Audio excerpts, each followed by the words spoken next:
Wiper voice YouTube channel நேயர்களுக்கு அன்பு வணக்கம். நான் உங்கள் ராச தமிழன். அவங்களே நம்ம சேனல் வந்து ரெகுலராக நல்ல அப்டேட்ஸ் நம்ம கொடுக்குறோம். ஸோ வியூஸ் வந்து கொஞ்சம் இன்க்ரீஸ் ஆகுதுன்னே சொல்லலாம். ஸோ நம்மளோட நேயர்களுக்கு நம்ம சொல்கிற ஒரு முக்கியமான ஒரு அட்வைஸ் என்னென்னா, எங்களோட வீடியோஸை ஸ்கிப் பண்ணாமல் பாருங்கள் சொல்ல முடியும். ஸோ அதன்படி நம்ம வந்து இன்றைக்கி ஒரு முக்கியமான டாபிக் பற்றி பார்க்க போகிறோம். கவிஞர்களே, முக்கியமான டாபிக் என்ன, அதை சொல்லுங்கள். இன்னைக்கு முக்கியமான டாபிக்னா 15ஆம் தேதி, நேற்று என்று நினைக்கிறேன், அன்று திரு செந்தமிழன் சீமான் அவர்கள் தமிழ் இன்னைக்கு 16 நேற்று 15. கண்டிப்பா அது எனக்கு நல்லாவே தெரியும். திரு செந்தமிழன் சீமான் அவர்கள் நாம் தமிழர் கட்சியின் ஒருங்கிணைப்பாளர் அவர்கள் நேற்று ஒரு புதுமையான ஒரு விஷயத்தை செய்தார். ஆனால் அது பழமையான விஷயமாக இருந்தாலும் அது இப்பொழுது புதுமையான விஷயம். ஏனென்றால் ஒரு கட்சியின் தலைவர், சிறிது வயதானவர், இதெல்லாம் தேர்ந்து பார்க்கும் பொழுது அவர் பனையேறி கல்லு என்னும் அமிர்தத்தை தமிழர்களுக்காக அதை எடுத்து ஒரு பெரிய விஷயம் செய்திருக்கிறார். அது ஒரு சாதனையாகவே கருதப்படுகிறது. கவிஞர்களே, அவர் பனை மரத்தில் படுக்கட்டை போன்ற அமைப்பத்தி ஏறினார். பனை ஏறின்றத விட பனை மரத்தில் படுக்கட்டை அமைத்து ஏறினார் சொல்லுங்க. அதுல ஒண்ணும் தப்பு கிடையாது. இருக்கப்பட்டவன் பனை மரத்தில் கட்டையை வைத்து ஏறலாம், கட்டை இல்லாமலும் ஏறலாம். புதுமொழி. ஆமா, கண்டிப்பாக.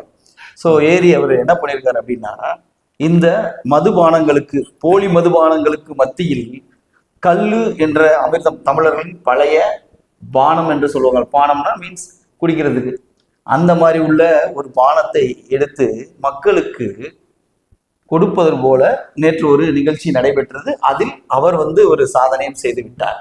ஆமா கவிஞர்களே, அது சாதனை அப்படின்ற சொல்றதை விட நிறைய பாட்டாளி மக்கள் அந்த நிகழ்வை, அந்த கல் ஏறி அருந்தும் நிகழ்வை நிறைய பேர் பாராட்டினாங்க. அதன்படி நம்ம பேர் அதை விமர்சனமும் பண்ணாங்க. என்ன அப்படின்னா, கேரளா, ஆந்திரா இங்கெல்லாம் அரசோட அனுமதி பெற்று கல் வியாபாரம் விநியோகம் செய்யப்பட்டு கொண்டிருக்கின்றது.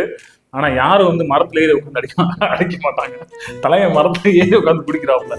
அப்படி இல்ல, அது தவறான ஒரு புரிதல. இல்ல நீங்க சொல்ற தலைவருக்கு கூட தெரியல. அப்படி கிடையாது. நீங்க சொல்றது என்னன்னு கேட்டீங்கன்னா, அங்கெல்லாம் அரசு அங்கீகாரத்துடன் கல் இறக்குகிறார்கள். வேறு சில மதுபானங்களை, வெளிநாட்டு மதுபானங்களை விற்பனை செய்கிறார்கள். ஆனால் தமிழ்நாட்டில் மட்டும் அதற்கு என்ன தடை?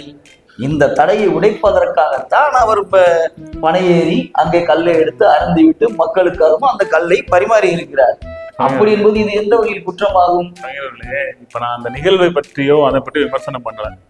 ஏறின செந்தமிழன் சீமான் அவர்கள் ஏறி கல்லை அங்கேயே பருகிறார். அவர் பாட்டுக்கு கீழே ஏதாவது போதையில கீழே கொடுத்துட்டாருன்னா என்ன நடக்கும்? அங்கேதான் நீங்கள் தவறு செய்கிறீர்கள். அவர் ஏறி அங்கே அருந்ததுக்கு என்ன பிரச்சனை இருக்கிறது?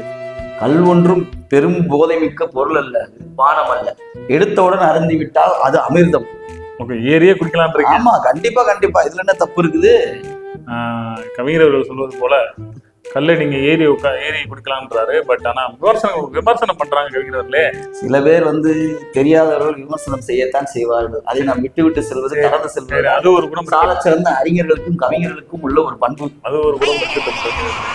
அதாவது அந்த கல் ஏறி அருந்தும் அந்த மீட்டிங், அந்த நிகழ்வு முடிந்ததுக்கு அப்புறம் கீழே உட்காந்து பேசும்போது அந்த தலைவர் பாண்டியன் அவர்கள் அழைத்து பனை தென்னை கல் இறக்கும் அந்த வாரியத்திற்கு நான் பாண்டியனை நம்ம ஆட்சி நியமிக்கிறோம் அப்படின்னு சொல்லி பேசுறாரு. ஸோ அதை நீங்க எப்படி பாக்குறீங்க? இதில் ஒன்றும் சிறிதும் தவறில்லை. ஒரு விவசாயியை கூப்பிட்டு ஏனென்றால் இந்த விவசாய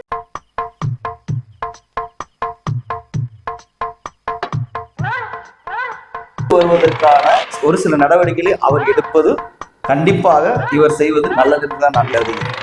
சரி கவிஞர்களே.